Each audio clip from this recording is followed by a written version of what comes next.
Hello and welcome to our video. Hi. Today we're going to be explaining the story of Resident Evil 1. Cayden and I will be going over the game's plot, its main characters, and explore some of the elements that made this game the survival horror success that it is. We're going to be taking a look back over 20 years to the game that established the franchise that my dad and I really enjoy.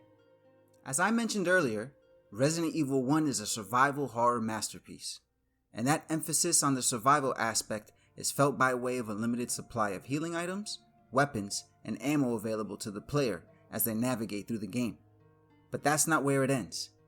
The game's enemies are a straight mix of classic Romero-esque undead horrors and biogenetically engineered monstrosities. But before that, if you enjoy this type of content, go ahead and subscribe to the channel. And give this video a like. There's plenty of other awesome games that I want to talk about with my dad and the rest of you. So when those new videos get posted, you'll be in the loop. Now without further ado, Resident Evil 1. And of course, enjoy.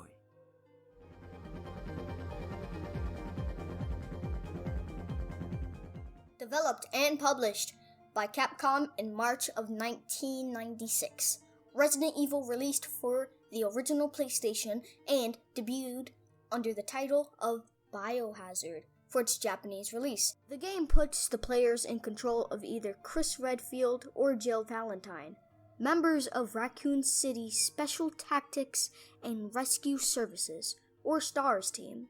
The story starts off with the STARS Alpha team in search of the missing STARS Bravo team, who were investigating a series of strange murders which had taken place outside of the city's borders. There are outlandish reports of families being attacked by a group of about 10 people. Victims were apparently eaten. Besides Chris and Jill, the other members of the Alpha team are Barry Burton, the team's weapon expert, Albert Wesker, the team's leader and STARS captain, and Joseph F. In the midst of Alpha's search, they discover Bravo's downed chopper and move to investigate the crash. None of the Bravo members are found alive.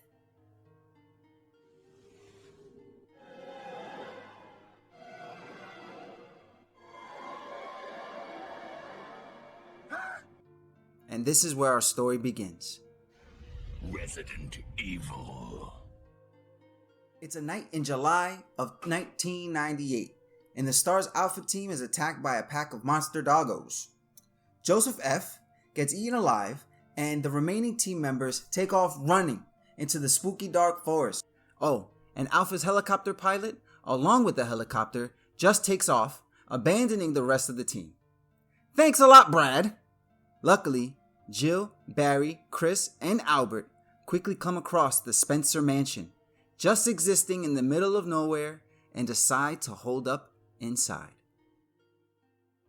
Now, if you think that the mansion being there either seems contrived or suspiciously coincidental, then you are surely on the right track. But we'll get to that soon enough. At the beginning of the game, the player gets to decide which character they want to play as, either Chris or Jill, and that decision will impact which of the remaining STARS members fail to reach the mansion. If you play as Jill, then her, Albert, and Barry are left to search for Chris. If the player chooses Chris, then Barry is the one separated from the group. Not a minute in the mansion and the player is greeted by gunfire coming from somewhere inside. And like many horror mysteries, our main characters split up to conduct their search, as ordered by Captain Wesker, by the way.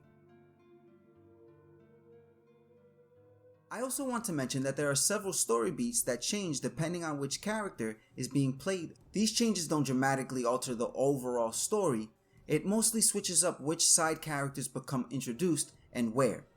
For example, there's Richard Aiken, a member of Bravo team who either sacrifices himself to aid Jill as she faces against a giant snake bioorganic weapon, or BOW, called Yawn, or he'll either sacrifice himself to help Chris as he goes up against a genetically mutated shark, known as Mother Neptune. Wow. Regardless, it's the player's interactions with Aiken that lead them to acquiring a radio, which is then used to get in touch with good old Brad the helicopter pilot. who I guess has been circling this entire time, waiting for someone to contact him. He's still in. What? Ultimately, the player gathers clues and information from the surviving Bravo members, documents and puzzles, and discovers that all the zombies and monster dogs are the result of illegal experiments conducted by the biochemical corporation, Umbrella Pharmaceuticals, leaving the humans and creatures of the surrounding area vulnerable to the biological mutagenic known as the T-virus. If you want a more in-depth look at the T-virus and other biological hazards of the Resident Evil universe, let us know by commenting on this video. Soon, the player learns from some files they found that there is a secret Umbrella laboratory hidden beneath the surrounding Arclay Mountains. On the way down, they encounter Bravo team leader Enrico Marini. He informs Jill and/or Chris by gunpoint that he believes there is a traitor among the surviving STARS members. Not only that, but this entire mission was a setup aimed to take out the entire team. But before he can continue, Marini gets shot by an unknown shooter. All that's left to do now is investigate the Arclay laboratory. Once down there, the player runs into Alpha's captain himself, Albert Wesker, and he reveals that he has been working with Umbrella this entire time, which the player likely already knew at this point because of some files that linked a younger Wesker directly to Umbrella and their operations. Still, in classic villain fashion, he lets us in on pretty much his whole plan. On top of that, he unleashes another BOW designated tyrant, with the explicit instructions on killing the remaining STARS members. But in a twist, the tyrant appears to fatally wound Wesker, leaving him to die in the underground facility, before turning in its sights on Jill and Chris.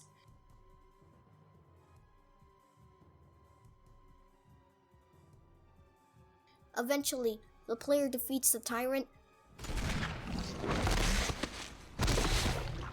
but then, suddenly, the laboratory's self-destruct system is activated. We're almost there! Jill, you just get in contact with Brad. Really quickly, I want to provide some resolution to the story's supporting crew, specifically Rebecca Chambers and Barry Burton. Chambers is a surviving member of Bravo team and helps Chris throughout all the craziness. Sadly, she is taken out of action when Wesker shoots her and knocks her out. But lucky for her, she was wearing a bulletproof vest. Mr. Barry Burton turns out to have been Wesker's accomplice this entire time. Although to Barry's credit, he only did so because Wesker was threatening the life of his daughter. In any case, depending on the player's choices, Barry fully turns on Wesker in defense of Jill and even gets to see another day. Proud of you, Barry. Back to our climatic escape. Remember Brad? Yeah, he gets into contact with the player through the radio and informs them to make their way up to the area's helipad. If Chris is being played, he saves Jill, and if Jill is being played, she does the same for Chris. Once on the helipad, the tyrant makes one last effort to take out Jill and Chris. But, thanks to our boy Brad, the player gets their hands on a rocket launcher. And in what will become a Resident Evil tradition, the tyrant is taken out by the very, very last rocket.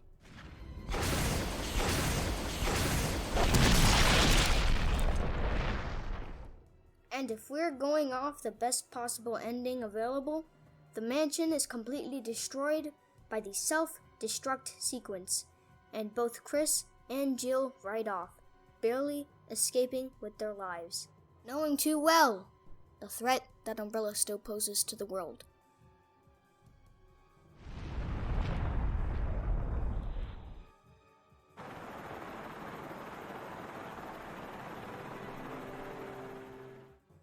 So we want to thank you guys for tuning in. We appreciate it. Thank you for watching. If you enjoyed this video, make sure to give it a like and also subscribe. And make sure to hit that notification bell so you can know when we post our videos. So yeah. Thank you. Bye.